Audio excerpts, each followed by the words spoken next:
સમાચારમાં આગળ વધ દ્વારકાની ખંભાળિયા શહેરમાં મેઘરાજાની એન્ટ્રી અસહ્ય ગરમી બાદ વરસાદનું આગમન થયું છે। સોની બજાર, લુહારશાળ સહિતના વિસ્તારોમાં વરસાદ વરસી રહ્યો છે। વરસાદથી મુખ્ય માર્ગો પર પાણી ફરી વળ્યા છે। વરસાદથી વાતાવરણમાં ઠંડક પ્રસરી છે। तो वरसादने कारणे मुख्य मार्गों पर पानी जोवा मळी रह्या छे। जो कि वातावरण ठंडुकार बन्युं छे, लोकोने गरमीथी राहत मळी रही छे। खंभाळिया शहेरमां अचानक मेघराजानी धमाकेदार एंट्रीथी लोकोमां आनंदनो माहोल छे। तो अनेक विस्तारोमां पाणी भराई गयुं छे तेवा दृश्यो पण अहींया सामे आवी रह्या छे। बजारोमां पाणी वहेता थया छे। सोनी बजार, લુહારશાળ विस्तारमां वरसादथी पाणी फरी वळ्या। तो वरसादथी मुख्य मार्गों पर पाणी फरी वळ्या होय तेवा दृश्यो अहींया सामे आवी रह्या छे।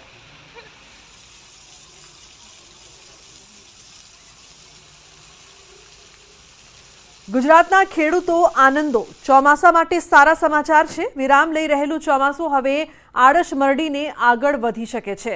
હવામાન નિષ્ણાંત અંબાલાલ પટેલે આગાહી કરી છે।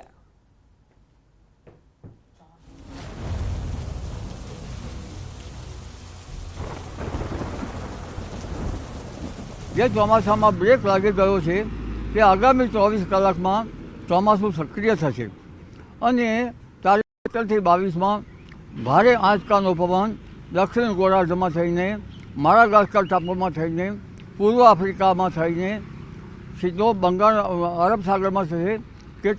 કેટલીક અસરો બંગાળના ઉપસાગર ઉપર થવાની શક્યતા રહેશે અને આ વિન્ડ ગસ્ટ જબરી હશે, જેના કારણે રસ્તા પર પડેલા જે વસ્તુઓ જે છે ઉડવા લાગશે। ઝાડની ડાળીઓ પણ વળી જશે। કાચા મકાનના પાતળા ઉપર પણ અસર થશે। એટલે આ વિન્ડ ગસ્ટ પવનની ગતિનો સપાટો જબરો હશે। અંબાલાલના મતે 2 શાખા સક્રિય થશે અને ગુજરાતને ફાયદો થશે। તારીખ 17 થી 20માં આંચકાના પવન સાથે સાથે અરબ સાગરમાં લો પ્રેશર બનશે, બંગાળ ઉપસાગરમાં લો પ્રેશર બનશે। 20મી જૂનથી ડીપ ડિપ્રેશન બનશે અરબ સાગરમાં, બંગાળ ઉપસાગરમાં ડીપ ડિપ્રેશન બનશે।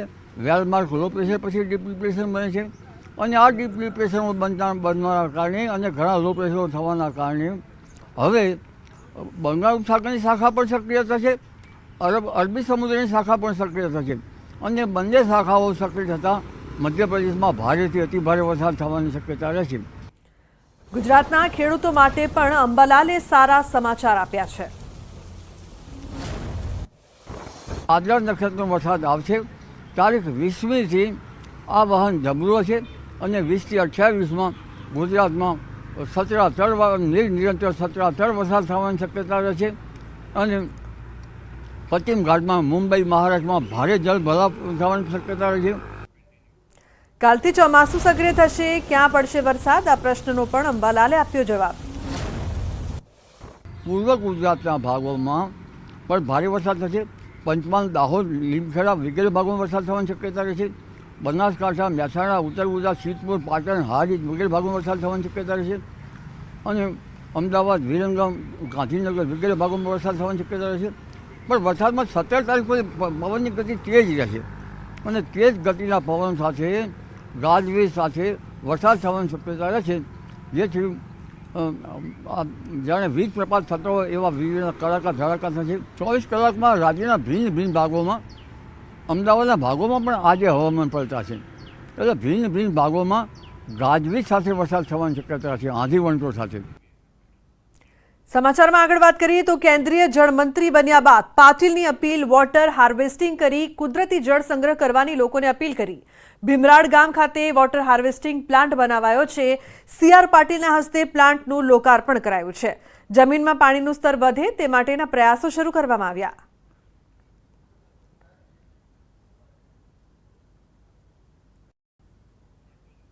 મહત્વનું છે કે કેન્દ્રીય જળમંત્રી પાટીલે લોકોને અપીલ કરી છે, સાથે જ પાણીનો સંગ્રહ થાય તેના માટે ખાસ આ જે પ્રકારની વ્યવસ્થા છે તે લોકો પણ અપનાવે તેવી તેમણે અપીલ કરી છે।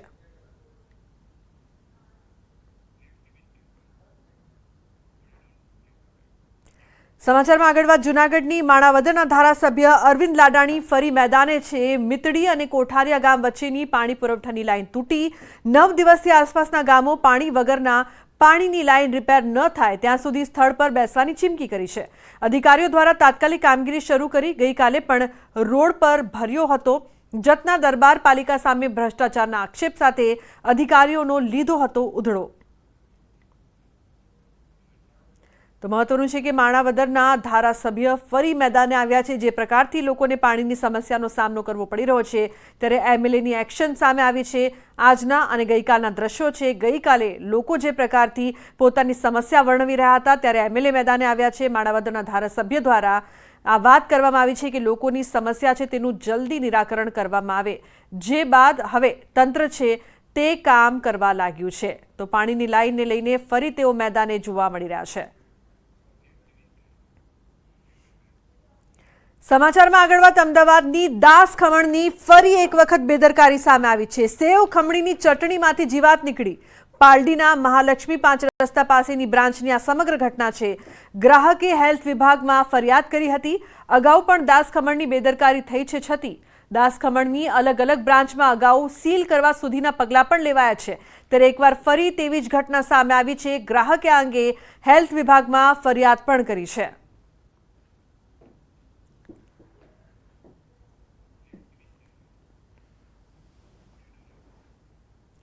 તો નીટ પરીક્ષા કૌભાંડનો કેસને લઈને ગુજરાત રાજ્ય વિદ્યાર્થી વાલી મંડળની મહત્વની બેઠક મળી છે. જેમાં કૌભાંડ અને ગેરરીતિઓ સહિતના મુદ્દાઓ પર ચર્ચા કરવામાં આવી છે. આગામી દિવસોમાં આ પ્રકારના કૌભાંડમાં કઈ રીતે કાર્યવાહી કરી શકાય તેને લઈને બેઠકમાં ચર્ચા થઈ. નીટની પરીક્ષા ફરી યોજવા વાલી મંડળની માંગ છે. વિદ્યાર્થી વાલી મંડળનું કહેવું છે કે રાજ્ય સહિત દેશના વિદ્યાર્થીઓનું ભાવિ જોખમાયું છે. હાલના તબક્કે કાઉન્સેલિંગ પર રોક લગાવવાની માંગ છે. रीनीट तो डेफिनेटली होनी चाहिए हम सारे स्टूडेंट्स के लिए बिकॉज हम सब ने ऑनेस्टली एग्ज़ाम दिया first thing and second thing कि इफ़ रीनीट का जो चल रहा है कि रीनीट ना ले तो वी डिमांड कि काउंसलिंग तक तो आप वेट करो. लाइक सुप्रीम कोर्ट के रिजल्ट्स के बाद आप काउंसलिंग के लिए फाइनलाइज करिए. एंड लाइक मेरे स्कोर पे मेरे को झीमर्स इजीली मिल रहा था जो आज मेरे स्कोर के बाहर ही मुझे झीमर्स नहीं मिलेगा. બિહારમાં એફઆઈઆર થઈ છે. આવનારા સમયમાં અમને એવી ચોક્કસ અપેક્ષા છે કોર્ટ પાસે અને ભારત સરકાર પાસે કે એ આ દિશામાં આગળ વધે અને વિદ્યાર્થીઓના તેજસ્વી, ખાસ કરીને હું કહું છું તેજસ્વી વિદ્યાર્થીઓના ભવિષ્ય માટે યોગ્ય નિર્ણય લેશે અને ફરી રીનીટ લઈ અને મેરિટ બેઝિસ પર બધાને એડમિશન આપશે. જે કાઉન્સેલિંગની વાત છે, કાઉન્સેલિંગ ત્યાં સુધી સ્ટે હોવો જોઈએ અથવા તો એની ડેટ ડિક્લેર ના જ કરવી જોઈએ. કાઉન્સેલિંગ સ્ટોપ કરાવવું અને કાઉન્સેલિંગ માટે અમે અહીંયાથી એક પત્ર ઝુંબેશ ચાલુ કરવાના છીએ અને માનનીય સુપ્રીમ કોર્ટના વડા ચંદ્રચૂડ સાહેબ શ્રીને અમે પત્ર દ્વારા જણાવવાના છીએ કે કાઉન્સેલિંગ કેમ સ્ટોપ થવું જોઈએ.